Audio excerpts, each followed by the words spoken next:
মুর্শিদাবাদের জলঙ্গির সীমান্তবর্তী এলাকায় গোপন সূত্রে তল্লাশি চালিয়ে ৩ বাংলাদেশি অনুপ্রবেশকারীকে গ্রেপ্তার করল বিএসএফ। ধৃতদের নাম কামাল হোসেন, শাহাদাত আলী, হজরত আলী। তিনজনেরই বাড়ি বাংলাদেশের রাজশাহীতে।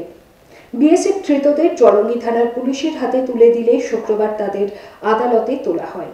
আদালত তাদের ৪ দিনের পুলিশি হেফাজত মঞ্জুর করে। ঘটনায় নানা প্রশ্ন উঠছে বিভিন্ন মহলে।